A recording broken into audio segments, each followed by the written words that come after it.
So good morning, everyone. Today we will be having the last class on the FIR filters. so uh, we will be basically discussing about some of the basic types of the filters, what you can do over here, and all these things. In FIR filter, among the various types of filter that you can design, one of the filters it is the smoothing filter. Okay, it is also known as the averaging filters. The smoothing filters, they are also regarded as the averaging filters and so on. And these filters, they are usually usually these low pass filters. Okay, so low pass filters, they are averaging filters. Low pass filters, they are averaging filters. Okay, or the smoothing filters, whatever you say. Okay, so what are the different activities these smoothing filters do? The first important activity of the smoothing filters is they reduce the high frequency noises.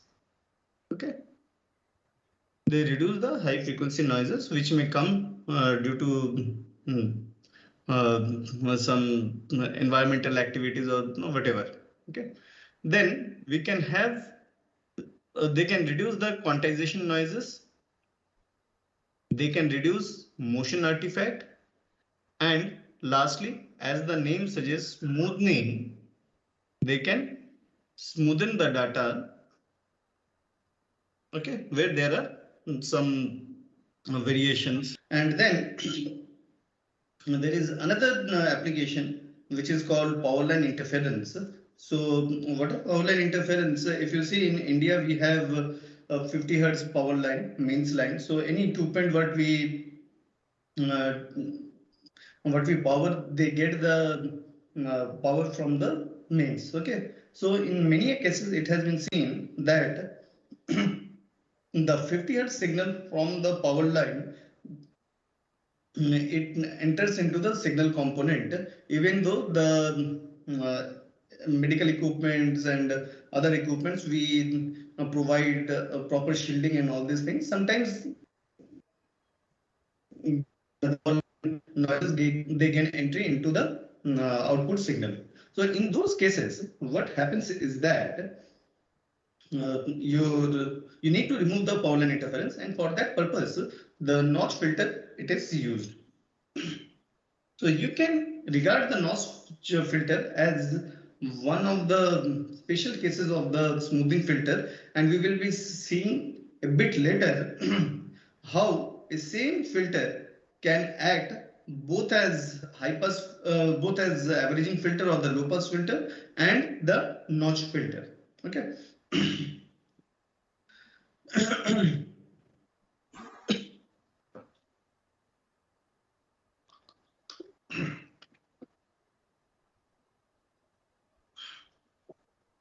Now, as we all know, coming to the first point, reduce high frequency noises.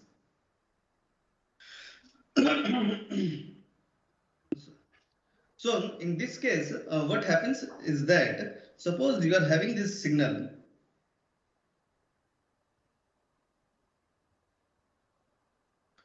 This is P, Q, R, S, and T.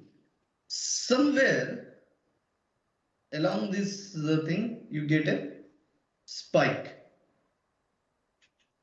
Okay, something like this. So these are high pass, high frequency noise.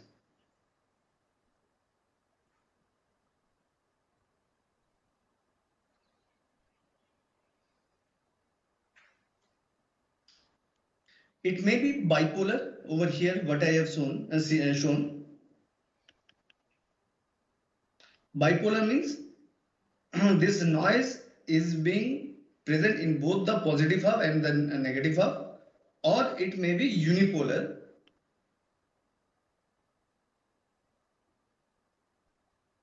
Okay, bipolar or unipolar. Unipolar means it may either be present in the positive half or the negative half. It may depend. Okay. So in these cases, if you see, if you use a low pass filter, they will be able to remove the this kind of noises from the signal. Okay.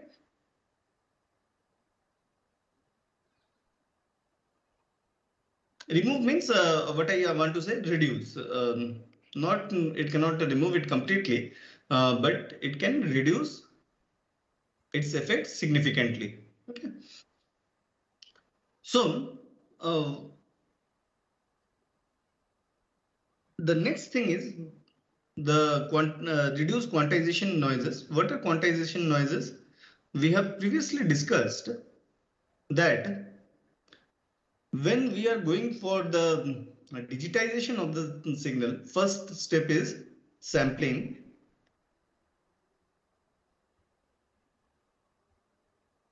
And the second step is quantization.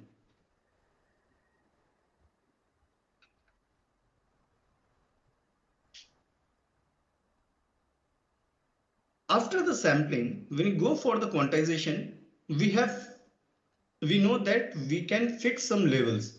Say these levels are 0, 1 and 2. Say for example. Okay. Now, in this case, suppose you have a value of 0.49, then that value would be regarded as 0. Whereas if you get a value of 0.5 volts, that value will be marked as 1. Okay.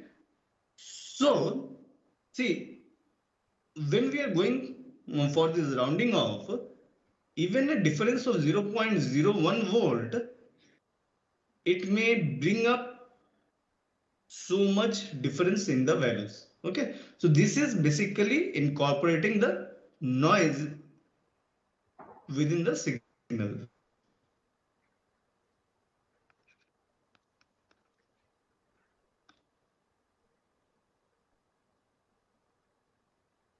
Now this noise, it is called quantization noise.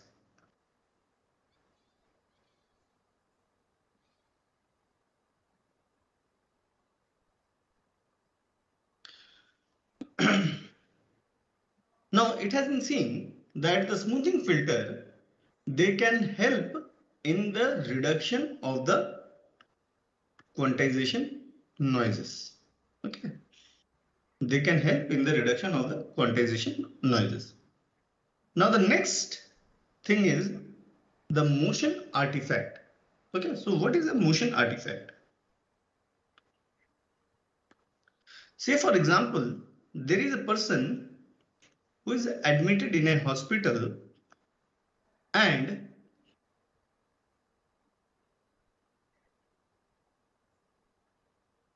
there are various electrodes. Say these are the electrode terminals or sensors.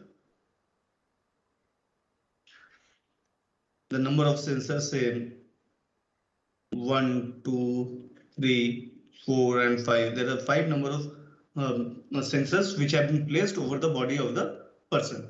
Okay. Now from here you are collecting the data, sensor data from the human patient. Now it may so happen that due to some reason this sensors moves.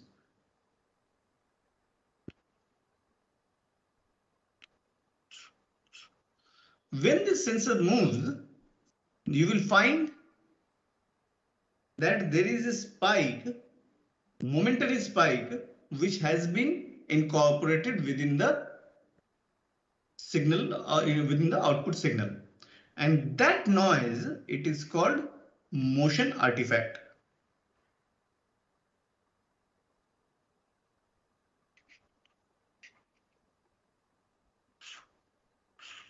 Okay. So if you see, as I told you, the use of smoothing filters, they can help us in modulating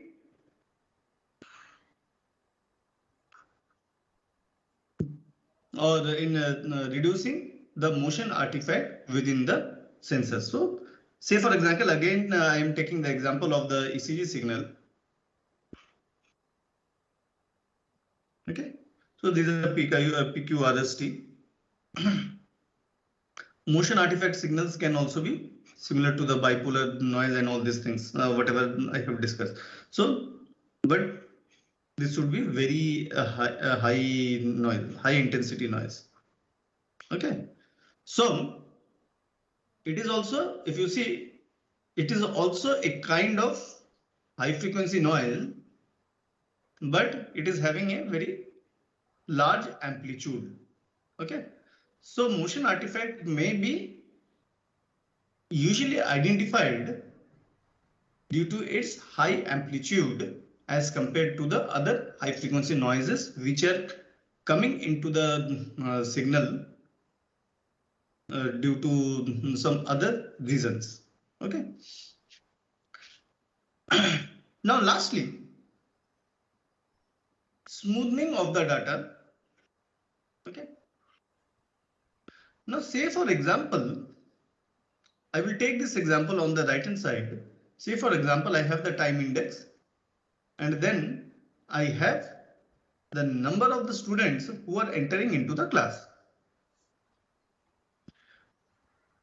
Now, if you look over here, at 0th instance, 2 students enter the class. At the n equals to 1, 3 students enter the class. Then at n equals to 2, 5 students, there has been a significant increase in the number of the students. Then at instance 3, there is a significant reduction in the what do you call a significant reduction in the number of students entering the classroom. Then I have at n equals to 4, 3 students and n equals to 5, 2 students they are entering. So if you see the basal level is something like this, 2, 3, it is varying something like that. However, at the instance 2 and 3, there is a sudden increase and sudden decrease in the amplitude values as compared to the basal value. So in this case, we can regard this component as the high frequency noise incorporated within the signal.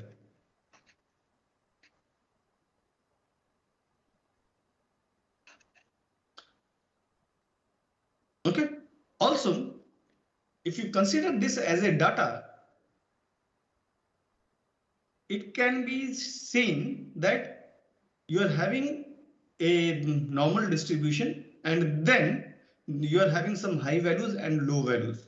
Okay, so these two values at n equals to 2 and 3, they are inducing a value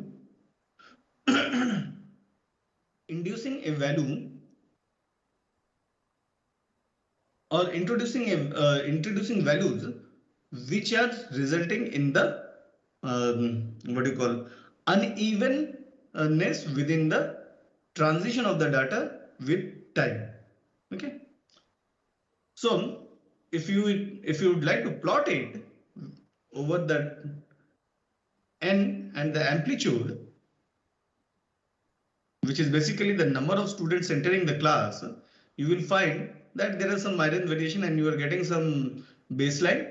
Suddenly the data increases and suddenly it falls down, and again you are getting a basal line. Now in this case, what is happening is that if you see the data, there is an unevenness in the data.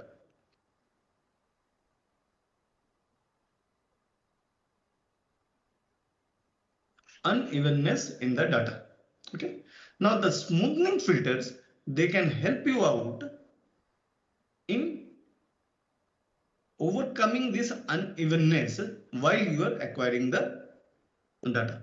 Okay. Say for example, I said that this is the number of the students. Instead of the number of the students, it may have been the voltage.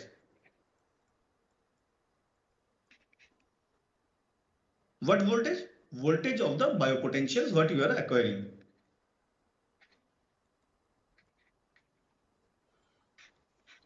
Okay. Now how it can help? As I said, the smoothing of the data, it can also be regarded as the averaging. Okay. So we will be doing the averaging.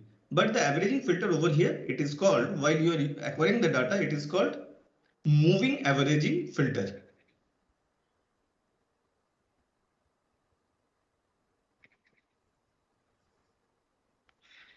Okay. So what it does, as soon as you start your filter at the 0th instance, it gets zeros. And in this case, I will take 3-point averaging. Okay. So at the current point, my y would be 2. So this is the 0th instance, the current instance. Then the -1 instance is previous to this, there is no output, so it will be 0. Then previous to that, again there will be nothing. Okay, so 0. So 2 plus 0 plus 0, it comes out to be 3, and you get 0.66. Then in the next instance, 3, I get the current instance is 3, the previous instance it is 2, and previous to that it is 0. So 5 by 3, it comes out to be 1.66. Next, add the second, at n equals to 2, I get 5 plus 3 plus 2, 5 from this instance, 3 from the previous one, and the 2 from the last to last instance. Okay, so it comes out to be 3.33. Okay, now as you go on, if you see, you are getting a value of 3, 3, 2. Now, if you compare these results, what is the output? Output over here is 3.33, and my input was 5. So it has drastically, the averaging filter, it has drastically reduced the output, and it is trying to bring the output towards the basal level. It is trying to bring the output towards the basal level. Okay.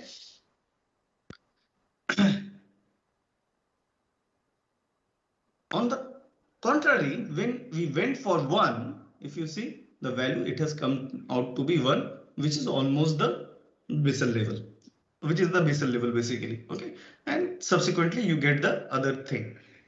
Okay. Now there is an issue over here. And what is the issue? If you look into the first two instances, the values are far below than the basal level. Okay. So why this is happening? This is happening because in the first two cases, we had to use two values which were not present at all, and we had to consider it as 0. So the FIR filter, not only the FIR filter, we will also see even the IR filters. What happens is that it takes some time to stabilize. Once the filter is stabilized, then only it will give you a meaningful result. Okay, so from the third instance, when the filter is having all the three values which has been acquired from the sensor, if you see, it is giving us the meaningful values, and this is important. Okay, so this is one of the factors which you should keep in mind while designing the filters, that all the filters, they need some time to stabilize. Okay, and after the stabilization has taken place, then you can consider the values for the analysis purposes or the recording purposes. Another important thing, if you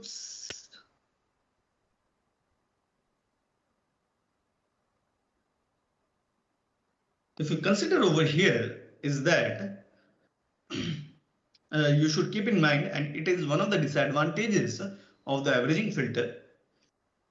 It has what it has done. It has reduced the amplitude, no doubt. It has reduced the amplitude of the noises, but it also reduces its height. In many cases, this reduction in the amplitude, it is it is good for reducing the high frequency noise, no doubt. But in many cases, say for example in the AC signal also, suppose there is an impulse noise over here like this. If it is reducing the height of this noise component, it would also be reducing the height of the signal components.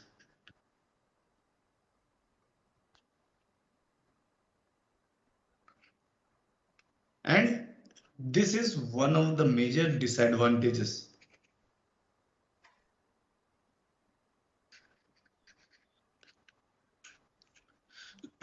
Accordingly, while you are trying to record the signals over here, it is mandatory to calibrate, to know the calibration of your signal. So what is the initial 1 millivolt signal? It would give you an amplitude value. So you should know this. Also, another important thing is that another disadvantages of the averaging filter is that it broadens this peak. If there are any peaks, it would broaden the nature of the peak.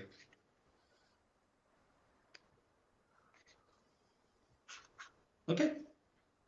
One is not only it will reduce the height of the signal component, height of the noise components, it would also reduce the height of the signal components. And the second thing is it would broaden the peaks. So that broadening, it may lead to erroneous analysis of your signals. Okay. Now coming to the next year, some example. Yeah, sorry. Then there is another year, power line interference. I forgot this one. So in the power line interference, what you would see is that suppose you are having this ECG signal, you will find that there is a constant overriding of the signal with some noise, with some sinusoidal noise over the thing. And when you do the FFT, you'd get whatever the signal components are there, you would get those, and suddenly at 50 hertz, you would get a peak. From there, you can say that this noise, this signal is being corroded with the 50 hertz noise. Okay, so it would appear like this. So the smoothing filter, it is capable of handling this kind of thing, and we can play with the sampling frequency to design this notch filter. Now let's see the examples. Yeah, the previous one. Yeah, I forgot to explain this equation. In this equation, what we have done, yn, because it is a function of n, yn is equal to 1 by 3 xn, x of n minus 1, the previous instance, and plus x of n minus 2. So this is a simplest moving averaging filter. And if you try to find out the transfer function of this filter, so you can find out yz equals to 1 by 3 xz plus xz into z inverse plus xz into z to the power minus 2. And from here you can find out xz is equal to 1 by 3 1 plus z inverse plus z to the power minus 2. So this is the transfer function of the simplest moving averaging filter. Okay.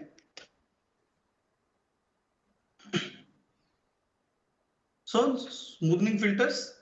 So averager, 3-point averager. We have just seen how to design a moving averaging filter like this, and this is the Z transform equation of the 3-point averaging system, and this is the realization. Then coming to the Hanning filter. In the Hanning filter, you have, see, your weights are changing, xn plus 2 of x of n minus 1 plus x of n minus 2, and you add up with a coefficient of 1 by, if you see the coefficient of xn is 1, then the coefficient of x of n minus 1 is 2, and coefficient of x of n minus 2, it is again 1. So this is 4. So 1 by 4. In the previous case, it was 3. So 1 by 3 was the multiplier. In this case, you have 1 by 4 as the multiplier. Okay. So you can say in any kind of averaging filter, you have an 1 by x, say not x, we may get confused. So we may write it as, say, A as the multiplier in any of the averaging filter, where A is equal to summation of coefficients of the filter. Okay, summation of coefficients of the summation of the filters. So if you see, we can do like this. We can get hz equals to 1 by 4, 1 plus 2 z inverse plus z to the power minus 2, and then we can realize the filter, and this is the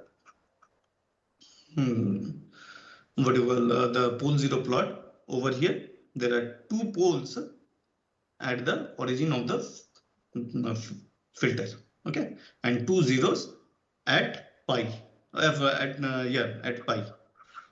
Okay. Now if you want to find out the frequency response of this filter, then I have already discussed, then we will just replace it with e to the power j omega. Z will be replaced with e to the power j omega. You find out these things, then convert them into cos and sine omegas, and then you will be able to find out this thing. Okay.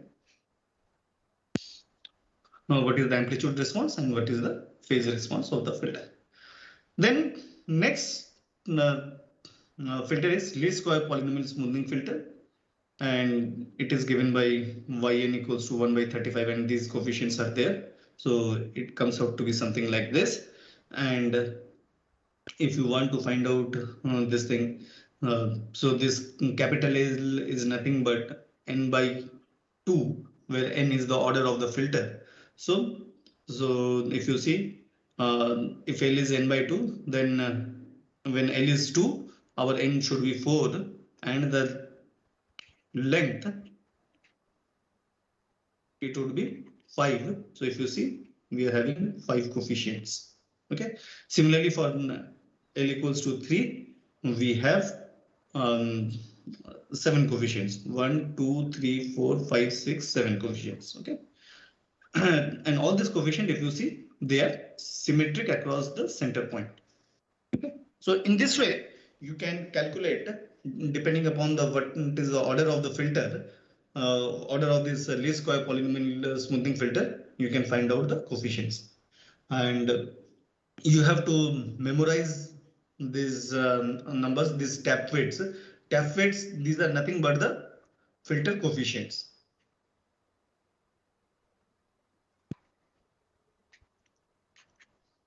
Okay, tap weights are nothing but filter coefficients. Okay, then next is our notch filter. If you see the equation of the notch filter and the averaging filter, both are same.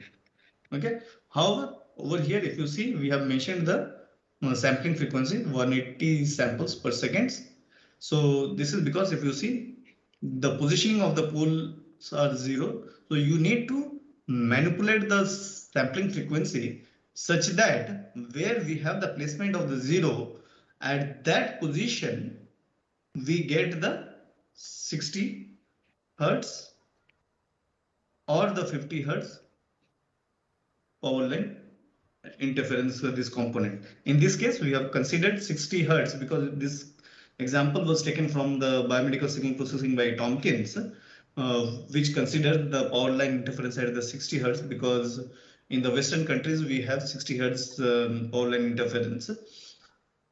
Okay, so in this case it is the 60 hertz, but for India, if you want to design, you can change the sampling frequency accordingly and you can design the notch filter in the way. Okay, so this is the transfer function, and I hope this modulus of H omega and phase of H omega, and if you can see, it is having a linear phase. Okay, so all FIR filters, they are having linear phase filters. So then we have the implementation of the filter over here. Next, coming to the derivative filters. So what are derivative filters? Please remember this thing, HD, you all know HD. So high pass filter is a derivative filter. This way, any high filter, they are derivative filters. Okay, so we can implement the derivative filter in various ways. The first one is the 2-point difference method, which is the simplest method, just like in the previous one where we had the 3-point averager. However, in the difference, what we find out delta x by delta y. Okay. So delta x is xn minus x of n minus 1, the current instance and the previous instance, and t is nothing but 1 by fs. So basically, what is this thing? This is delta t or the difference between the time unit, or the difference between the two, or the what you call the gap between the sample xn and sample x of n minus 1. And since we keep that, since the fs is constant, that is also constant, and we keep it like this. So we have this 2-point difference filter, and its transfer function, it is given by hz equals to 1 by t 1 minus z inverse. And then if you find out the pole 0 plot, the 0 would be at 1, and as usual the pole would be at 0 0 unit. Okay.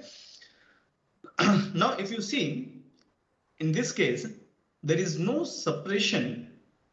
It allows the frequencies in the high frequency component, and hence the high frequency noises are amplified because, as I told you, derivative filters, they are high pass filters. So if there are any high frequency noises within the signals, they will be amplified.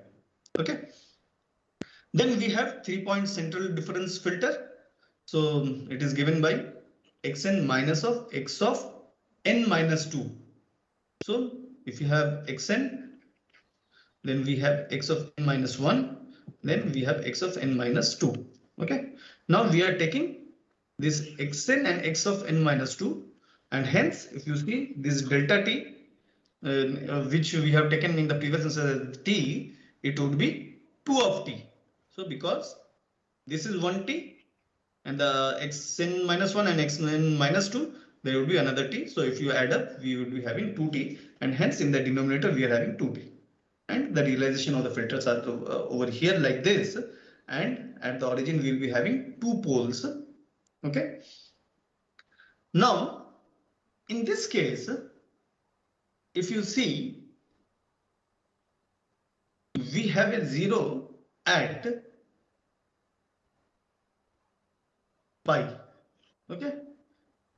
Hence, this 3-point central difference filter, this would suppress the high frequency noise component. They will not be amplified, which was one of the important parameter or disadvantage of the 2-point difference derivative filter. Okay, so in 3-point central difference filter, the high frequency noise components can be suppressed. Okay, then we have the least square polynomial filters, polynomial derivative approximation filters.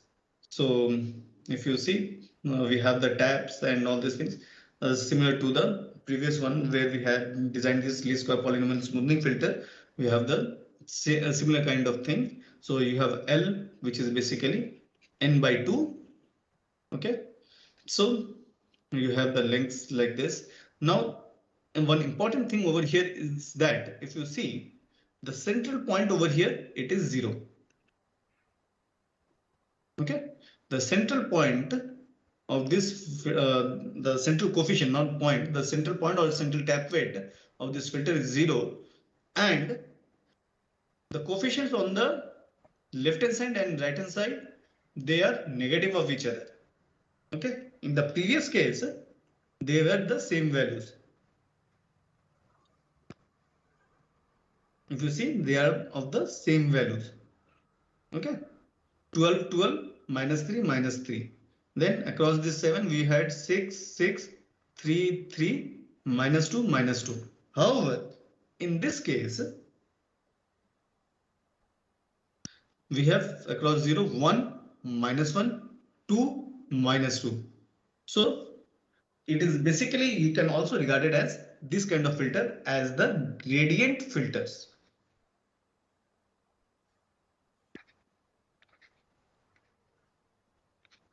1D gradient filters, because there are 2D gradient filters also which are used in the medical image processing or the image processing altogether. Okay.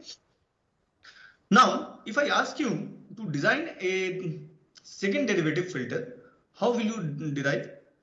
If you see in the central point difference filter, we had 1 minus of z to the power minus 2. Okay. Now, if you cascade it, this filter,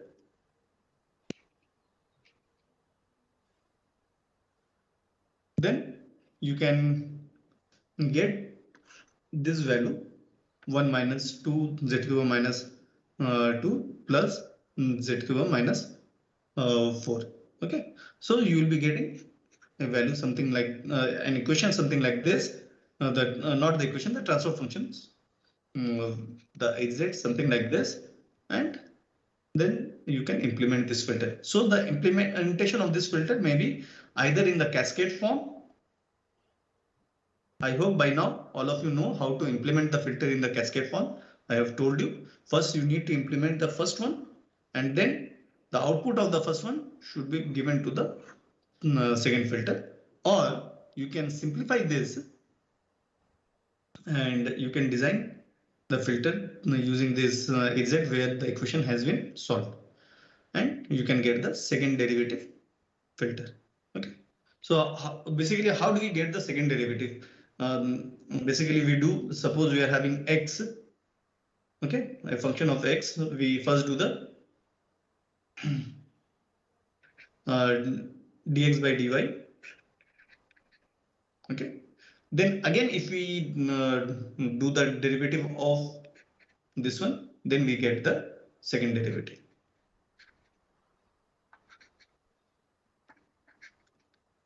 The same thing is being done over here. We are derivating it for the first time, and once it is done, then we are again derivating it using another derivative. Okay, and accordingly we are getting the second derivative.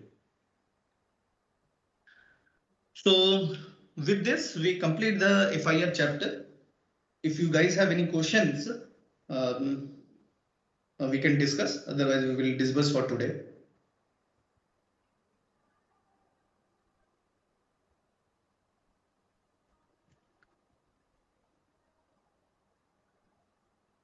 Sir, what are 1D and 2D gradient filters, sir?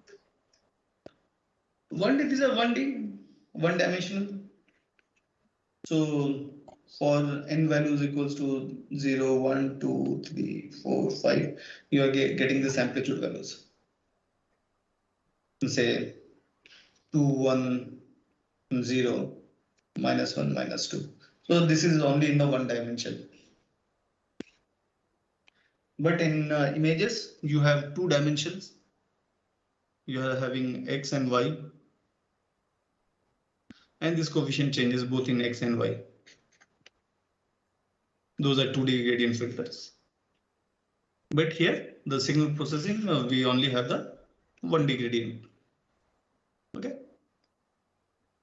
Are the least square polynomial smoothing filters also 1D gradient filters, or is it just the least square derivative?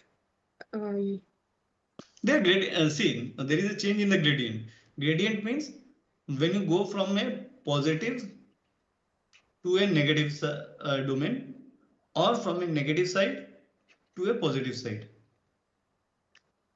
Okay, so Yes. they can also be regarded as 1D gradient filters because the tap fits over here, if you see, it is going from positive to negative, positive to negative, positive to negative.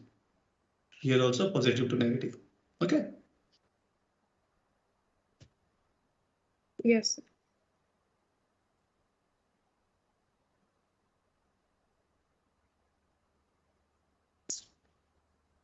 Sir, another question. Yeah.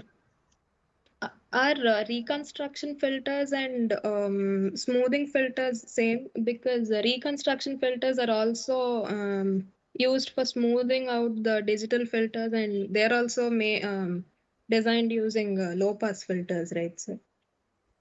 Yeah, so there are certain what do you call you have certain scaling is being done in the this anti-aliasing filter or this output filter.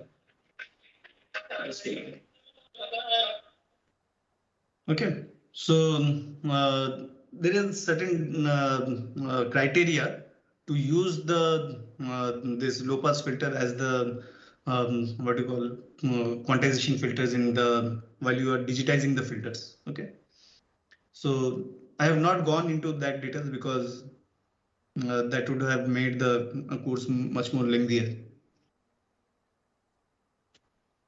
Right, sir. Okay.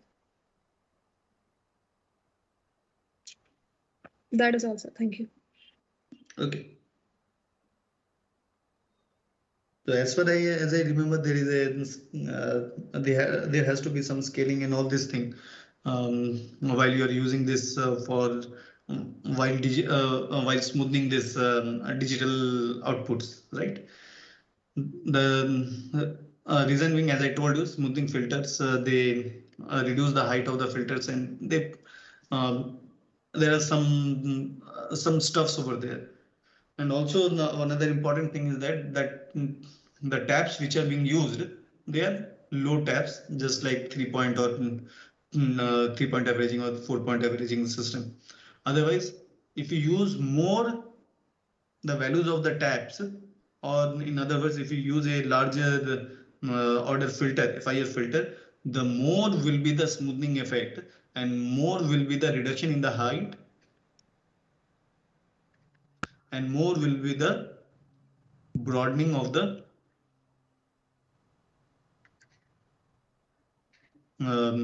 peaks. Okay, so usually they are kept with a uh, uh, low point at this averaging filters so that it does not disturb the characteristics of the signal of the signal itself.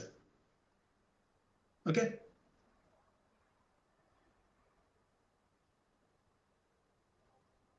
So this is one of the disadvantages. If you increase the tapping or increase the number of the points, the more will be the effect, but the more will be the broadening also.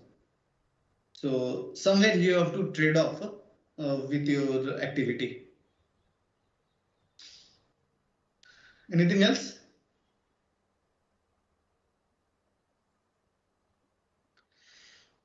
If you guys do not have any other question, then I will stop over here.